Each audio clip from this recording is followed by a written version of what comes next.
entregou o seu Espírito. Naquela cruz, o preço foi pago. A dívida do pecado foi quitada. O véu foi rasgado. A esperança desceu. E por esse amor estamos aqui. Abra o seu coração.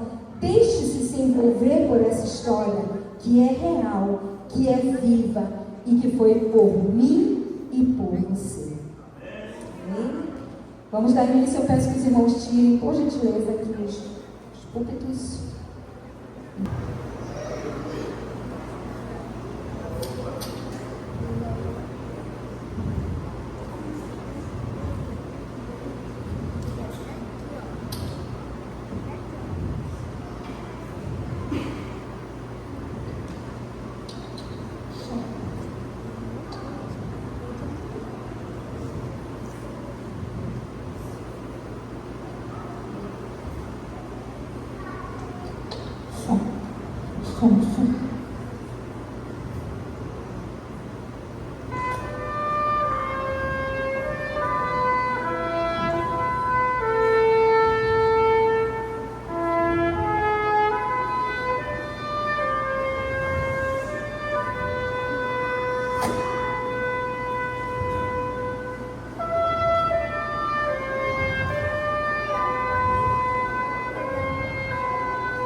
isso? Como ele é lindo! Os deuses devem ter sorrido para ele. Esse cesto foi feito pelos escravos. Esse bebê é um hebreu. Não ouse questionar minhas ordens. Apenas saiba que vamos ficar com ele. Não diga nada sobre isso. Nós deveríamos dar um bom nome para ele. Moisés? O que isso significa?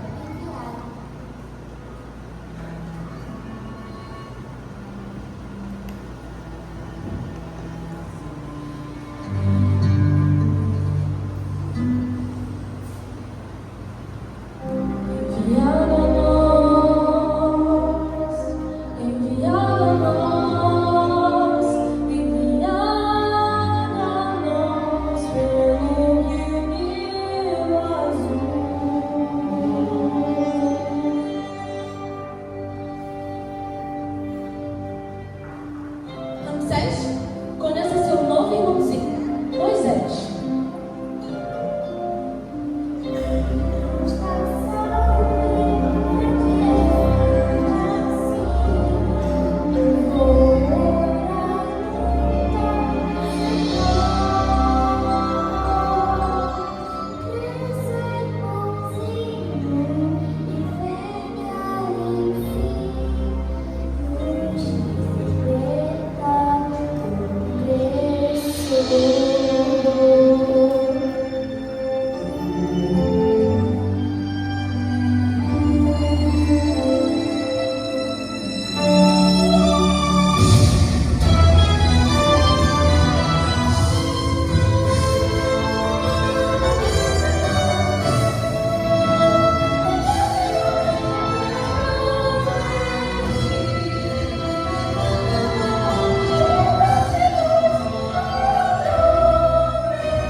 É Páscoa e há muito a comemorar. Na Páscoa, relembramos o ápice dramático dos divinos milagres que levaram ao grande êxito da escravidão do Egito. Os dias de Israel são apenas uma lembrança distante. Os filhos de Israel têm sido objeto singular da provisão de Deus e de sua proteção. É momento de agradecimento e de louvor. É momento de trazer sacrifícios perante o Senhor e relembrar sua bondade. Aleluia! Cante louvores a Jeová.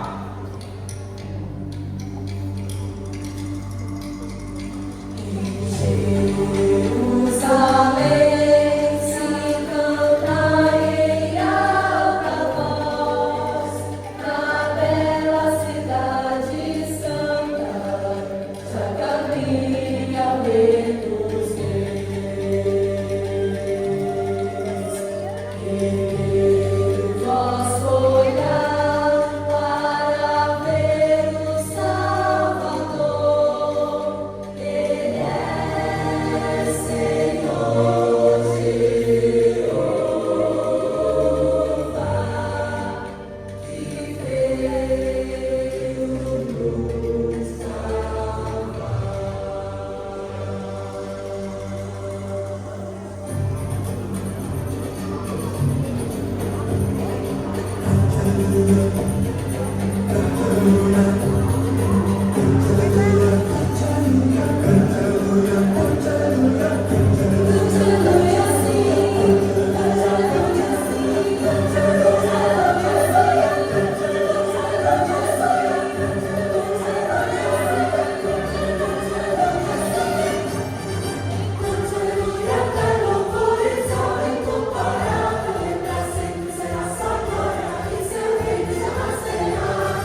agonia no Getsemane, e seu suor tornou-se como gotas de sangue a escorrer pela terra. O único evangelista que relata o fato é um médico, Lucas, e o faz com a precisão de um clínico. O suar sangue, ou hematidrose, é um fenômeno raríssimo. É produzido em condições excepcionais. E para provocá-lo é necessário uma fraqueza física, acompanhada de um abatimento moral violento, causado por uma profunda emoção, por um grande medo.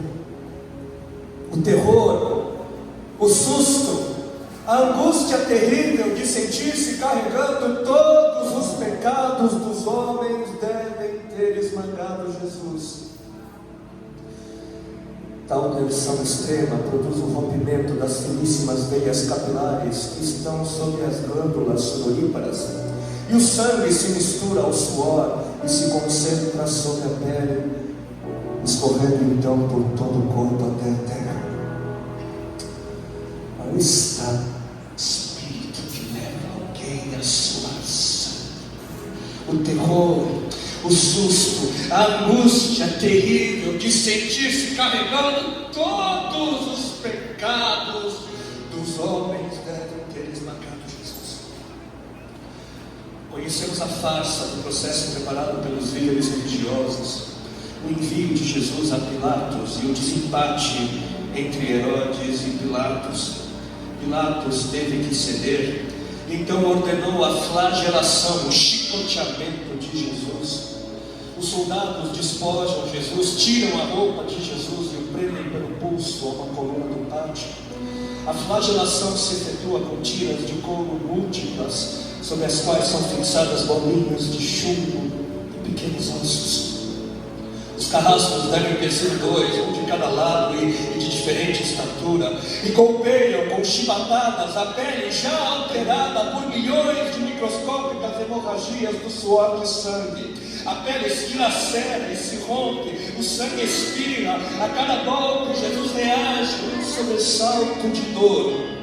As forças se esvaem, um suor frio lhe impregna a fronte, a cabeça gira em uma vertigem de náusea, calafrios lhe correm ao longo longo das costas, se não estivesse preso no alto pelos pulsos, cairia em uma poça de sangue. Depois o escárnio da coroação, com longos espinhos mais duros que os de acácia. Os algozes entrelaçam uma espécie de capacete e o aplicam sobre a cabeça de Jesus. Os espinhos penetram no couro cabeludo, fazendo-o sangrar, e os cirurgiões sabem o quanto sangra o couro cabeludo. Pilatos, depois de ter mostrado aquele homem dilacerado à multidão feroz, o entrega para ser crucificado.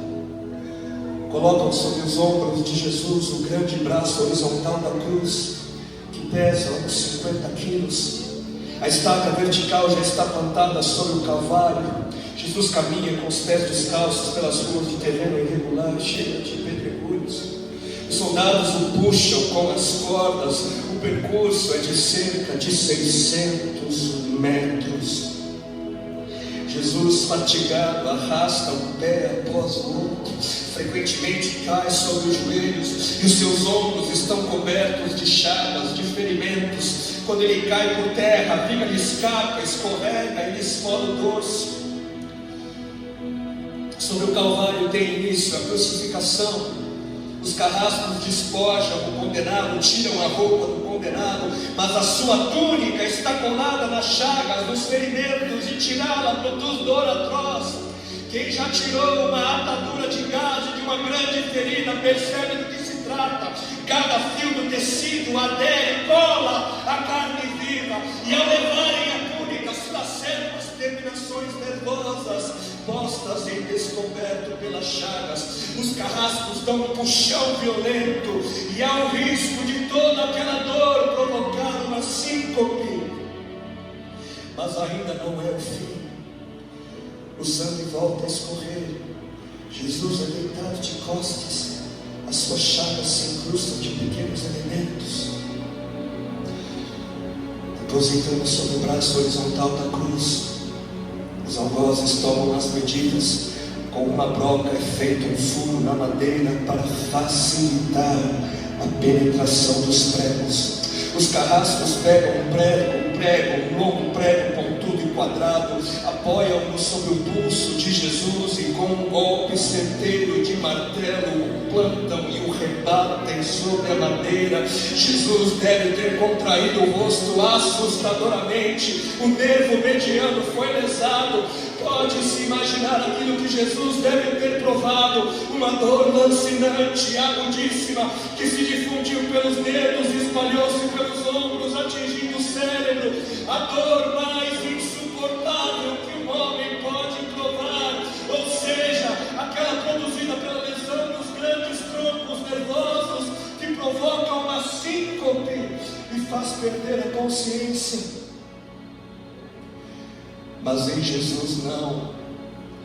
O nervo é destruído só em parte, e a lesão do tronco nervoso permanece em contato com o prego. E quando o corpo for suspenso na cruz, o nervo se esticará fortemente como uma corda de violino esticada, e a cada solavanco, a cada movimento, vibrará despertando dores dilacerantes. Elevam a Jesus. Os ombros da vítima esfregam dolorosamente sobre madeira áspera. As pontas cortantes da grande coroa de espinhos penetram no crânio.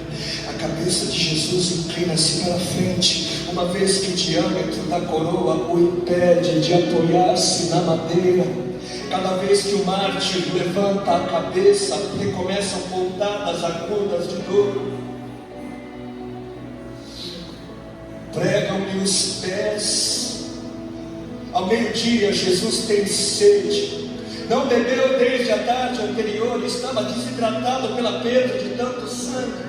Seu corpo é uma máscara de sangue. A boca está semi-aberta e o lábio inferior começa a perder. A garganta seca lhe queima, mas ele não pode engolir, tem sede.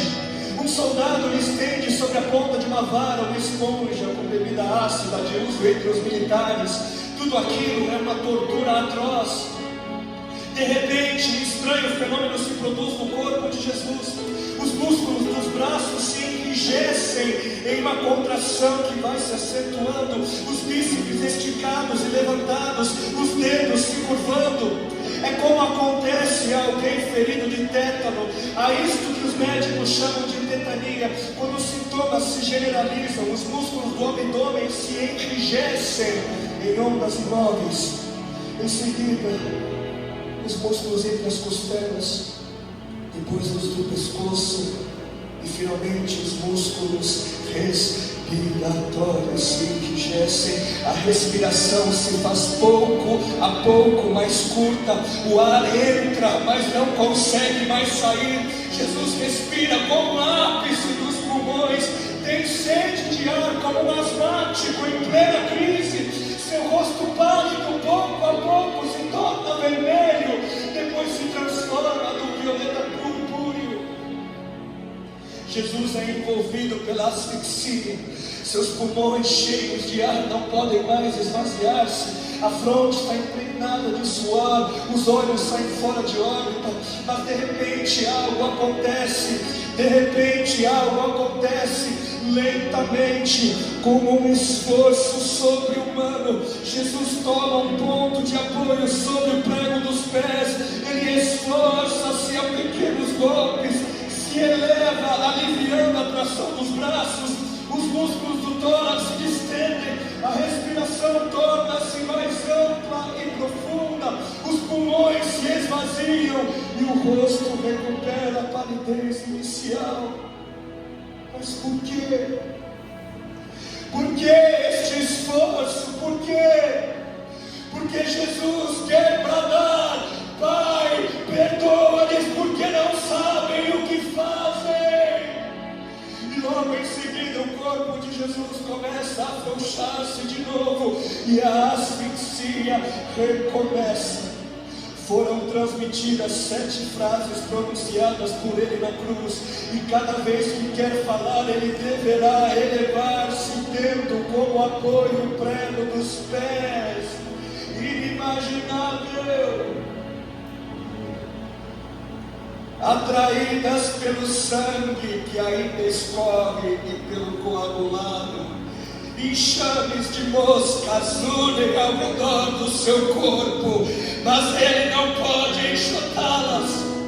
Pouco depois o céu escurece, o sol se esconde, de repente a temperatura diminui, logo serão 3 da tarde, e depois de uma tortura que dura horas e horas, todas as suas dores, toda a sua sede, todas as cãibras, toda a asfixia, todo o latejar dos nervos medianos, lhe arrancam um lamento: Deus meu, por que me desamparaste?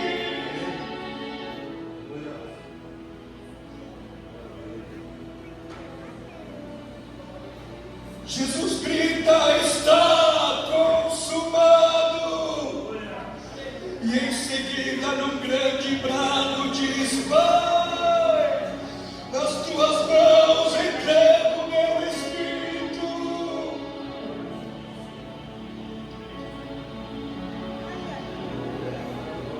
E morreu no meu lugar.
Como eu cheguei atrasada, eu só vou poder ficar 15 minutos. Mas não se preocupe, hoje eu te trago boas novas. Na nossa última conversa, eu te pedi para que você avaliasse o caminho que você percorreu para chegar até aqui, nessa prisão. E você me disse que foi o pecado. Só que o salário do pecado é a morte. E o júri do acusador vai usar isso contra você. Mas não se preocupe. Tem um fato muito importante que o acusador sempre se esquece.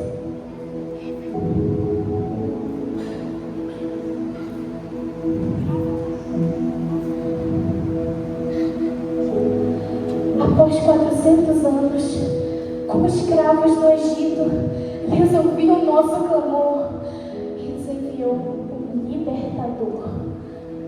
Mas após 9 pragas, Faraó continua resistindo em nos libertar, desobedecendo a ordem de Deus. Mas hoje será diferente. Deus enviará a 10ª praga, e com ela a morte dos primogênitos. Mas a nós, Deus nos ordenou que pegássemos um cordeiro, assá-lo e comer com ervas amargas e pães asmos. E o sangue do cordeiro deveríamos passar nos umbrais das portas das nossas casas. Assim seria um sinal para que quando o anjo da morte viesse, ele passasse por cima e não tocasse em nossas casas. E então, você entende? Tudo isso era um sinal, o cordeiro, o sangue. Não, você ainda não entende. Jessé, Abraão. Deus deu uma direção a Abraão. Mas será que ele estaria disposto a obedecê-lo? A entrega do filho, o filho da promessa, Isaac, trazendo um reflexo daquilo que Deus um dia faria. Porque Deus enviou o mundo de tal maneira que deu seu Filho unigênito para todo aquele que nele crê não pereça, mas tenha a vida eterna. A entrega do Filho era um sinal, porque nem mesmo Jesus veio para ser servido, mas para servir e entregar a sua vida em resgate por muitos. A palavra resgate tem o significado de trazer a libertação, mas por um preço. Existem vários tipos de prisões. Entre elas, podemos citar a da mentira. Não, você não vê que se eu falar alguma coisa, tudo vai estar arruinado. As pessoas gostam tanto do que eu me tornei. Mentira? Não, só não precisam saber daquilo que eu não quero. Eu vou continuar na prisão da mentira que eu mesmo construí. Ou então, a mentira, a prisão do medo. Não, eu não consigo sair da prisão do medo. Você já viu o mundo lá fora? Guerras, violência, traumas, perigo. Não consigo. E você? Qual a sua prisão? Basta confessar a inveja, a falta de fé, a vaidade, a omissão.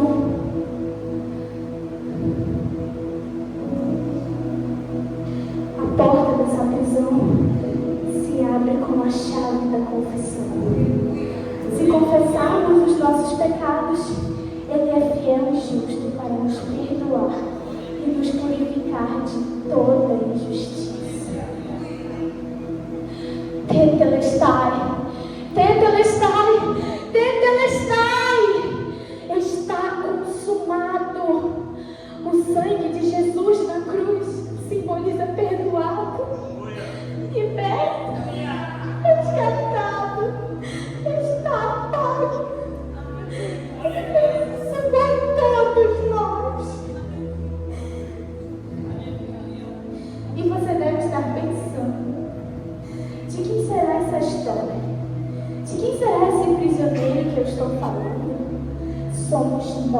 morte. Todos nós éramos destinados à morte eterna, mas a sua libertação foi efetuada pelo pagamento do resgate.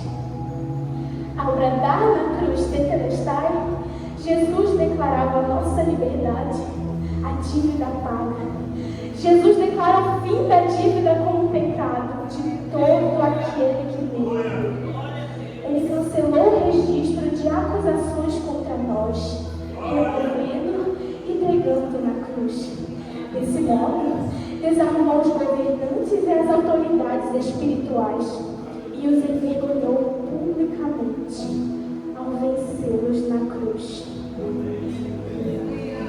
O sangue de Jesus é um sinal para o mundo espiritual, nos umbrais do seu coração, da sua mente e da sua vida.